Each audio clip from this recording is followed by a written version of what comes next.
திருச்சிற்றம்பலம். போற்றி ஓம் நமச்சிவாய. எல்லோருக்கும் வணக்கங்க. இது உங்கள் அகத்தியர் வாக்கு. ஐப்பசி மாதம் 2025 வருடம் மாத ராசி பலன்கள் மேசத்தில் ஆரம்பித்து விருச்சகம் வரைக்கும் சொல்லி முடிச்சாச்சுங்க. இப்போ இன்றைக்கி தனுசு ராசி. தனுசு ராசியை பொறுத்தளவுக்கு ஐப்பசி மாதம் என்ன நிலவரம் இருக்குதுன்னு கேட்டிங்கன்னா, 3ஆம் இடம் 4ஆம் இடம் பாவ கிரகங்கள் அந்த இடத்துல இருக்குது. 3ஆம் இடத்துல பாவக்கோள் இருக்கிறது ஓகே தான். ஆனால் அதுவே லக்ன ரீதியாக அந்த இடத்துல ராகு கேது இருந்தது, ராகு தசா கேது தசா இந்த மாதிரி எதிர்மறையான கிரகங்களுடைய திசை நடக்குது அப்படின்னா கவனமாக இருக்கணும். அது எல்லா வகையிலும்.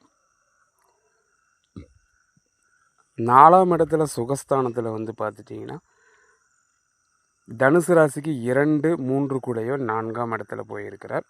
4 கூடையவன் உச்சமாகி பார்வை பார்க்குறாரு அங்கே. இப்போ ஒரு 60 நாளைக்குன்னு வச்சுக்கோங்க. அப்போ தனுசு ராசிக்கு இந்த அதிசார குரு பெயர்ச்சி ஒரு வகையில் நன்மை கட்டாயம் செய்யும். தைரியமாக இருக்கலாம், மாற்று கருத்து இல்லை. திசாபுத்தி அந்தரங்கள்லாம் நல்ல நிலைமையில் போயிட்டுருக்குது அப்படின்னா நல்லா ஜமாய்க்கலாம், நின்று களமாடலாம்.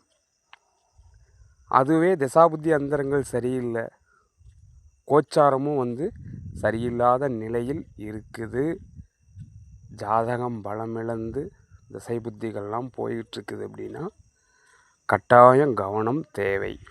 சுய ஜாதகத்தை ஒரு தடவை பரிசோதனை செய்துக்குங்க. மற்றபடி நல்லபடியாக இருக்குது அப்படின்னா இந்த கோச்சாரத்தை பெருசாக நீங்கள் வெரி பண்ணிக்க தேவையில்லை, இங்கோர் பண்ணிட்டு போயிட்டே இருக்கலாம். இருந்தாலும் விரைய செலவு, உணர்ச்சி வசப்படுதல், கோபம், பேச்சுவார்த்தை, அதே சமயம் பார்த்துட்டிங்கன்னா உடன்பிறப்பு வகையில் சொத்து, வேலை செய்யக்கூடிய இடத்துல, உடல்நிலையில், குழந்தைகள் வகையில், இது எல்லாத்துலேயும் கவனம் கட்டாயம் தேவைங்க. திசாபுத்தி அந்தரங்கள் சரியில்லாத நிலைக்கு நான் சொல்கிறேன், சரிங்களா? ஐப்பசி மாதத்தை பொறுத்தளவுக்கு எப்போவுமே காமனாக சொல்லக்கூடியது தான் இது.